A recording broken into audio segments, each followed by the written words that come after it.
ವಿಶ್ವಸಂಸ್ಥೆಯಿಂದ ಮಾದಕ ದ್ರವ್ಯಗಳ ಮತ್ತು ಅವುಗಳ ಸಾಗಣೆ ವಿರೋಧಿ ದಿನಾಚರಣೆಯನ್ನ ಜೂನ್ 26ಕ್ಕೆ ಆಚರಿಸಲಾಗುತ್ತಿದೆಯಾದರೂ ಈ ಬಾರಿ ಕೋವಿಡ್ ಲಾಕ್ಡೌನ್ ಜೊತೆಗೆ ವಾರಾಂತ್ಯದ ಕರ್ಫ್ಯೂ ನಡೆಯುವುದು ಪುತ್ತೂರು ನಗರ ಪೊಲೀಸರು ಚೆಕ್ ಪಾಯಿಂಟ್ಗಳಲ್ಲಿ ಓಡಾಡುವ ವಾಹನ ಸವಾರರಿಗೆ ಭಿತ್ತಿಪತ್ರ ಹಂಚುವ ಮೂಲಕ ಜಾಗೃತಿ ಮೂಡಿಸುವಲ್ಲಿ ಯಶಸ್ವಿಯಾಗಿದ್ದಾರೆ.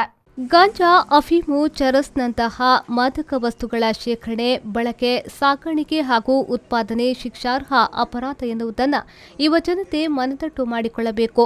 ಇಂತಹ ಅಪರಾಧಕ್ಕೆ ಗರಿಷ್ಠ 10 ವರ್ಷಗಳ ಸೆರೆವಾಸ ಹಾಗೂ ಭಾರೀ ದಂಡ ವಿಧಿಸಲಾಗ್ತಾ ಇದೆ. ಉತ್ತಮ ವ್ಯಕ್ತಿತ್ವ ರೂಪಿಸಿಕೊಳ್ಳಲು ಯುವಕರೇ ಮುಂದಾಗಬೇಕು ಎಂದು ಪೊಲೀಸರು ಭಿತ್ತಿಪತ್ರ ಹಂಚಿದ ವೇಳೆ ಮಾಹಿತಿ ನೀಡುವ ಕಾರ್ಯಕ್ರಮ ನಡೆಯಿತು.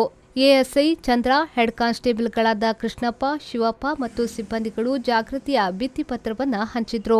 ಇದೇ ಸಂದರ್ಭದಲ್ಲಿ ಪುತ್ತೂರು ನಗರ ಠಾಣೆಯ ನಿರೀಕ್ಷಕರಾದ ಗೋಪಾಲ್ ನಾಯ್ಕ್ ಸಾರ್ವಜನಿಕರಿಗೆ ಮಾಹಿತಿಯನ್ನ ನೀಡಿದ್ರು.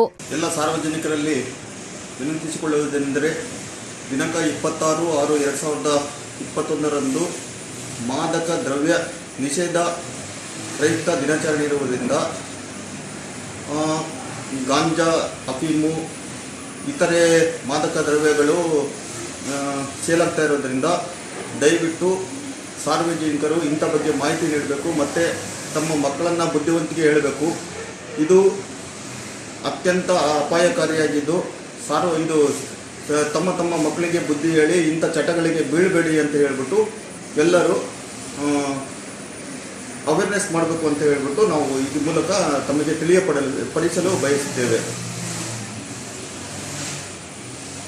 ಪುತ್ತೂರು ಕ್ಯಾಂಪ್ಕೋ ಚಾಕೊಲೇಟ್ ಫ್ಯಾಕ್ಟರಿಯಲ್ಲಿನ ಸಿಬ್ಬಂದಿಗಳಿಗೆ ಜಾಗೃತಿ ಭಿತ್ತಿಪತ್ರ ಹಂಚಿದ್ರು.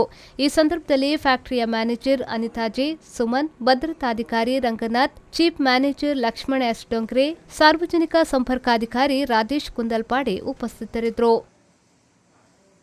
ಅನೀಶ್, ವಿ4 ನ್ಯೂಸ್, ಪುತ್ತೂರು.